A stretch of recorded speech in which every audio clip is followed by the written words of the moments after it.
Hello and welcome back to MTG Burgeoning, your channel for all things magic.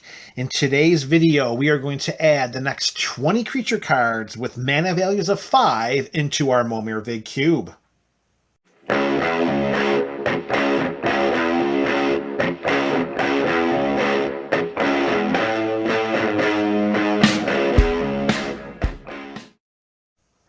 What's up, MTG BC? That is the MTG Burgeoning community. Welcome back to another installment of our ongoing Momir Vig Cube series.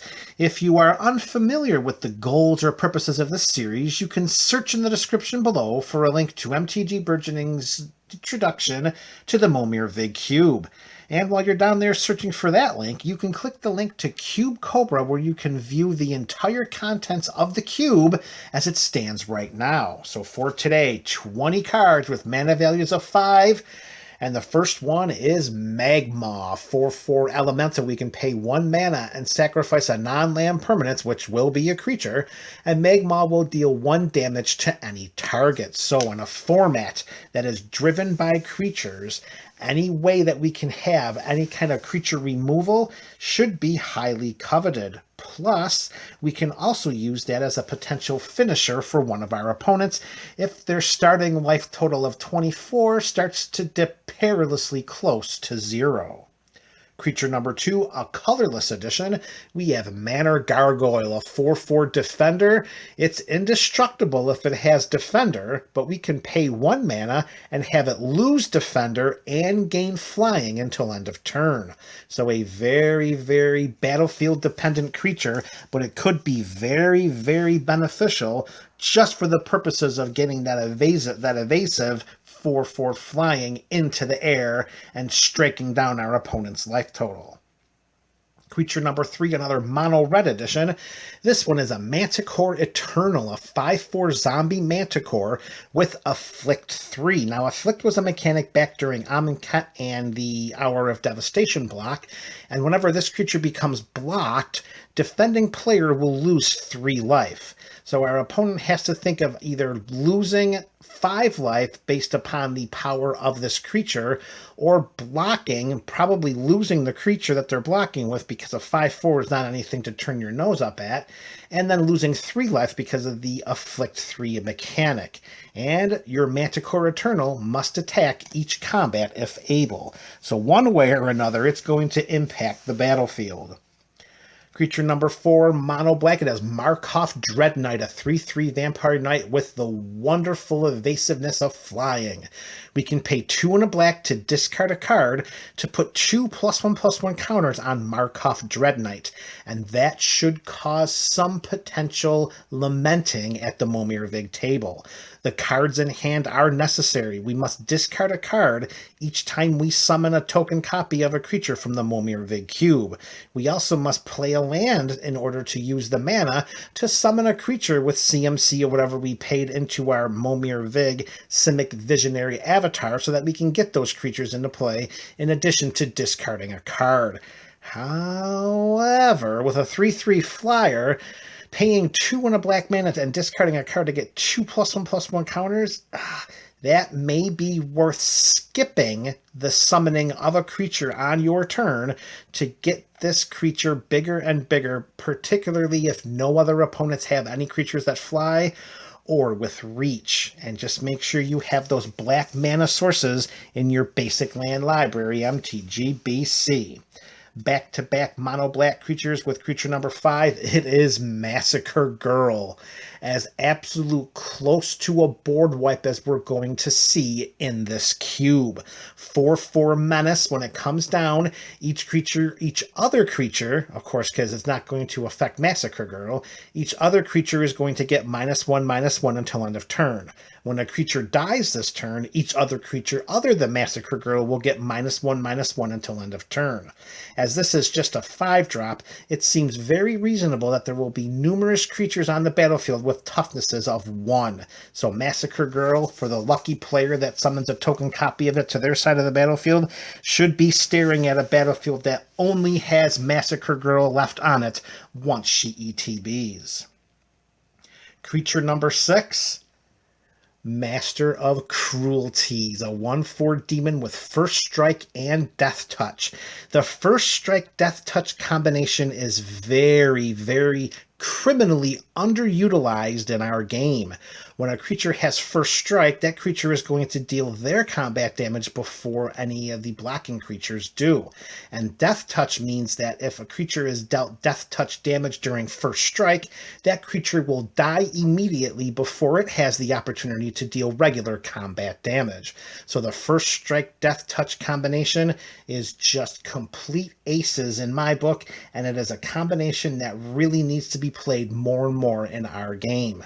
Masters of Cruelty can only attack alone, and whenever it does attack and it is unblocked, that player's life total becomes 1, and Master of Cruelties will assign no combat damage this combat. I can't imagine there's going to be any player that does not block down Master of Cruelties. So at a bare minimum, sending a First Strike Death Toucher into combat by itself just means that the opponent that it's facing is going to lose one of their creatures each and every time we send that into combat outside of protection or indestructible abilities. Creature number 7, our first mono blue edition, we have Mawcore, a 3/3 flyer that acts as a Tim Tapper. That's right, so we can go on the offensive and put a 3/3 into the air across our opponent's creatures on the battlefield and smack their life totals for 3 points each time, or we just sit back and ping, ping, ping. That is a Tempest original.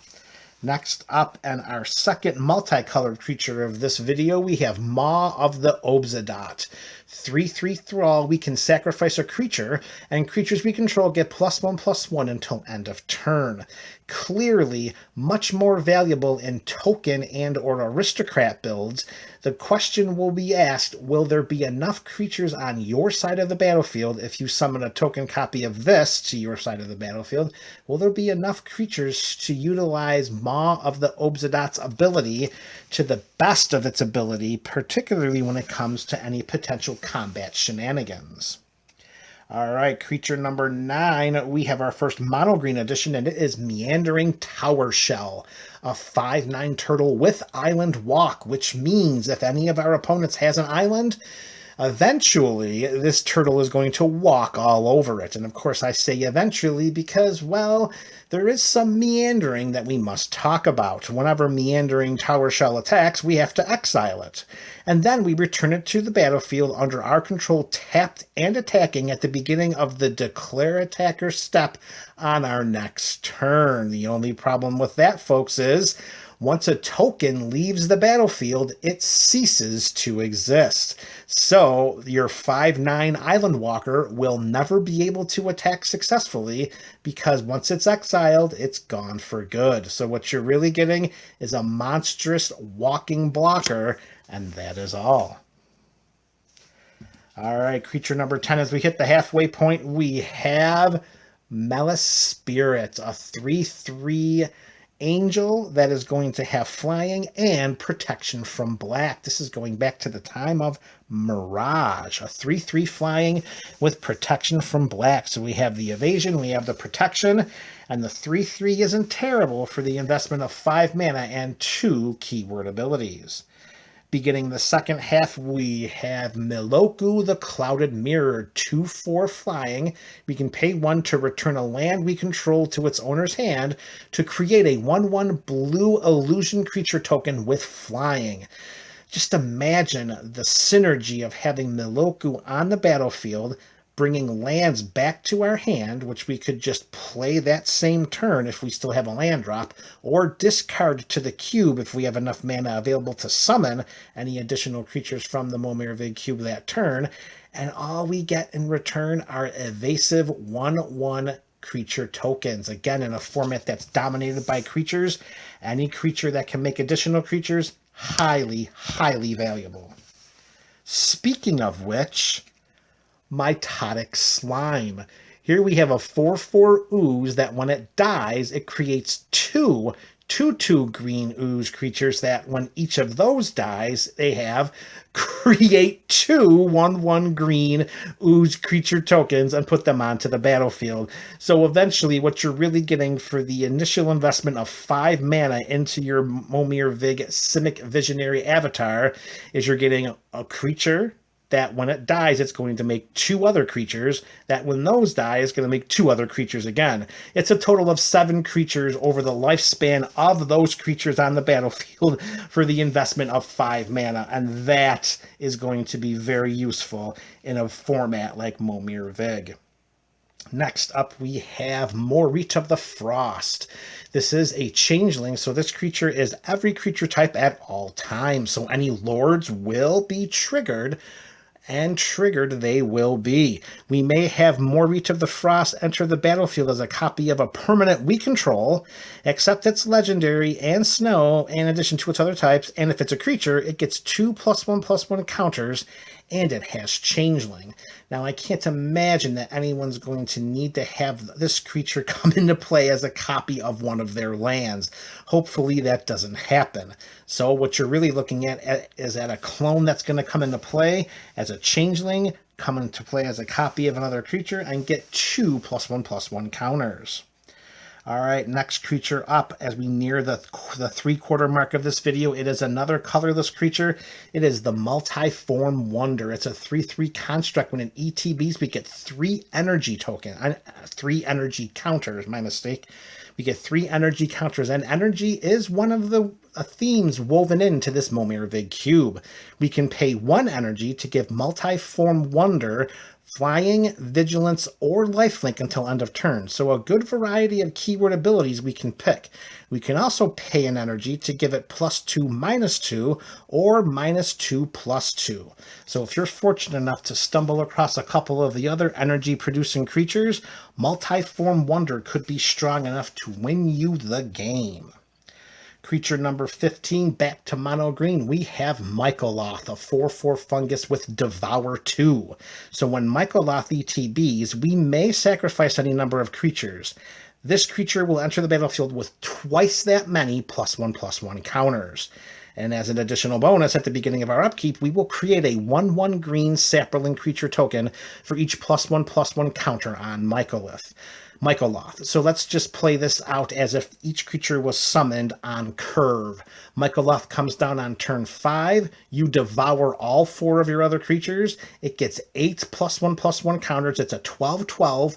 And at the beginning of our upkeep, we will create 8 1/1 green sapling creature tokens. That should be game over. Creature number 16, we have Nessian Boar, a 10/6 that reads, all creatures able to block this dude has to do it. And whenever Nessian Boar becomes blocked by a creature, that creature's controller draws a card. Great care must be taken when sending this creature into combat. If an opponent is sitting there with 3, 4, maybe 5 creatures to block, do you really want to have that opponent draw 5 lands into their hand? Nessian Boar is going to challenge how you think about combat. Next up, another mono black edition, we have Nightfire Giant, a 4/3 zombie giant that gets +1/+1 as long as you control a mountain, and you may pay 4 in a red to have this giant deal 2 damage to target creature or player. We've talked about many times the value of any creature removal on our creatures. You just got to make sure you've got those red mana sources in your basic land library, MTG BC. All right, 3 creatures left. Next up is another multicolored edition, and this is Nikia of the Old Ways, a 5/5 centaur druid. We can't cast non-creature spells. So what? It's Momir Vig. There are no non-creature spells, so we can gloss right over that restriction. Whenever we tap a land for mana, we add 1 mana of any type that land produced. So just think of it like this, MTGBC. You roll out, you tap out all 5 lands, and you summon a copy of Nikia to your side of the battlefield. When you untap next turn, if Nikia is still there, you can tap just 4 of those lands, and you can go right to the 8 tier, the 8 mana tier, 8+ mana tier, and summon one of those creatures on turn 6, which, let's be honest, should be enough to overwhelm your opponents. and bring victory your way. All right, back-to-back multicolored creatures in this edition. We have creature number 19, Nobilis of War, a 3/4 spirit avatar with flying. Attacking creatures we control get +2/+0. And yes, Nobilis of War will trigger itself. So if it's on the battlefield and you only send it into combat, it will be a 5/4 during combat. That's pretty good for the investment of 5 mana, particularly if you have any other creatures that might have additional evasion or some kind of landwalk ability or protection. That additional power boost could be enough to send an opponent's life total, the starting life total, to 24 all the way down to 0 in a heartbeat. All right, MTG BC. Creature number 20. It is our first, last, and only, I'm sorry, I said that wrong, our second mono white addition to this video.